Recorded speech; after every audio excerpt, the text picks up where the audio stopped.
Remember when I said I would never play offline in Xenoverse 2 again?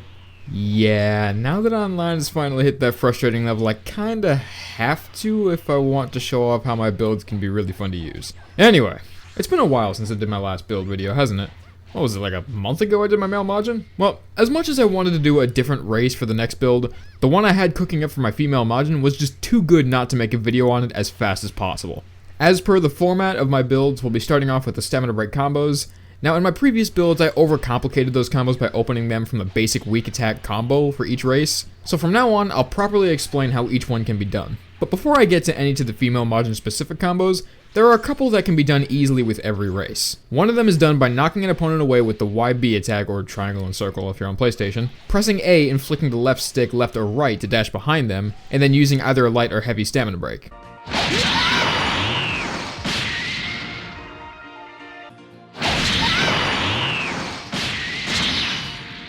Another one is done by holding down Y to charge a heavy attack, which will make your opponent stagger heavily, and then immediately following up with either a heavy or light stamina break.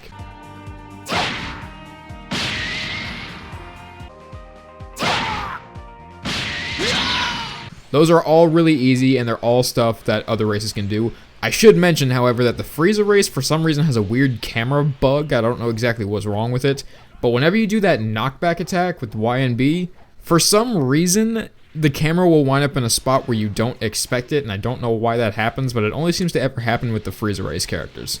I don't know why it happens, but keep that in mind. But now let's get to the female Majin ones. There are 3 that I could find personally. One of them I couldn't really get any footage for, but I know for a fact that it can work. 2 of them are done from the exact same combo, the first of which I call the Spine Snapper, and the second I call the Backstep. Do I need to explain that these are just placeholder names? Anyway, the Spine Snapper is done by doing the YXY combo, which will push your opponent higher into the air and then following up with a light stamina break. You can also do this combo by doing 6 X attacks and 1 Y attack. The Backstep is done by doing the exact same combo, the YXY combo, but then following up with a heavy stamina break. But this can only be done if your opponent is at the top by the time you finish the YXY combo. Otherwise, they'll just roll out of it. Now there is one more, but I could never get that footage for it, but it's done by doing 4 Y attacks at ground level and then following up with a heavy stamina break. And yes, you have to be at ground level to do it. Alright, now that stamina break combos are done, let's move on to equipment. For most of my Ki Blaster characters, I use the exact same QQ Bang. The +5 in stamina, Ki and Ki Blast supers, and -5 in health, basic attacks, and strike supers. That one. For my Super Soul, weirdly enough, I use Broly's that's called a monster. No, I'm a devil. That one reduces the damage done to you slightly, and it also maxes your Ki when the battle starts. I know I can easily boost the damage of Ki attacks with something like I'm neither Kami nor Piccolo, or before creation comes destruction, but there's just something about running your opponent out of stamina and already having enough Ki to pull off a powerful Ki Blast combo that's just so satisfying. And transforming when the battle starts is nice too. Next up is stats. Once again, my female Majin, my female Saiyan, and one of my female humans are all pure Ki Blasters. So naturally, I dumped 125 points into Ki Blast supers. Also taking into consideration the female Majin's passive ability of faster stamina regen when your guard is broken, I also opted to dump another 125 into stamina. As for the rest of the points, I put 70 into health, which just barely puts you above a green bar with my QQ Bang, and 18 points into Ki. As a level 82, I obviously don't have access to every skill point in the game, but if I did, the rest would be in Ki because my OCD doesn't like seeing uneven stats. Now, onto the beautiful bread and butter of this build. This is possibly one of my favorite skill sets among all of my characters between Xeno 1 and 2. Now let's check it out. The skill I have assigned to the Y slot is Kill Driver, Turles' ring-shaped Ki Blast. There's only one real downside to this move I ever noticed, and it's just the fact that it can be kinda hard to set off a manual explosion against an opponent who's at a range. I don't know, it's got something to do with depth perception or something, but I always seem to struggle against opponents who are really far away.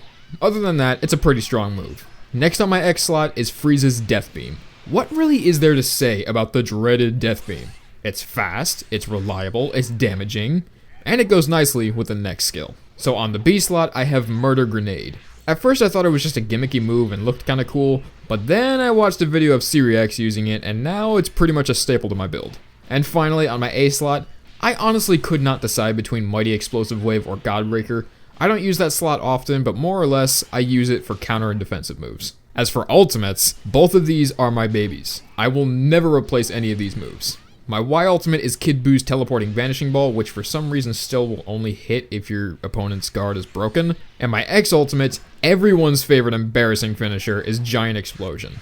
Finally, my escape move is Cooler's new move, Fake Blast, which you can get with the New Masters DLC.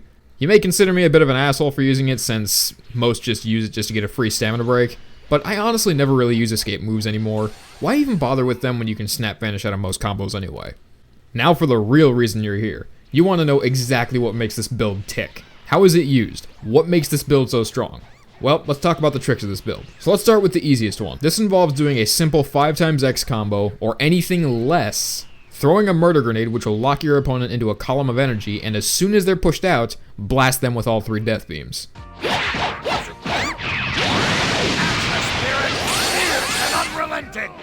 The reason I say don't use anything above 5x attacks is because if you throw a murder grenade and hit the opponent when they're in the knockaway state, they'll get pushed out without taking a lot of damage. You'll know when someone is in a knockaway state when your attacks make this noise when they connect.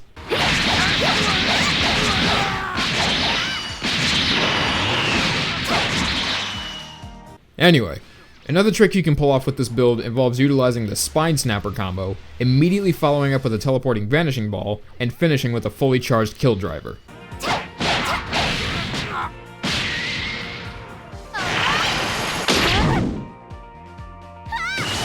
Yes! Bring it! That's the spirit, fierce and unrelenting! It's a pretty simple but powerful combo. Normally the stamina regen after you break it will be long enough to allow for both skills to land fully. Even if your opponent recovers enough stamina to only receive the blunt force from the teleporting vanishing ball, and can move freely while you charge the kill driver, most people don't expect that move and they wind up vulnerable enough to allow that pot shot to land. It's the funniest thing to use. And finally, the last trick that I like to pull off with this build is once again opening up with the Spine Snapper combo, immediately following up with a knockback attack, and firing off Giant Explosion.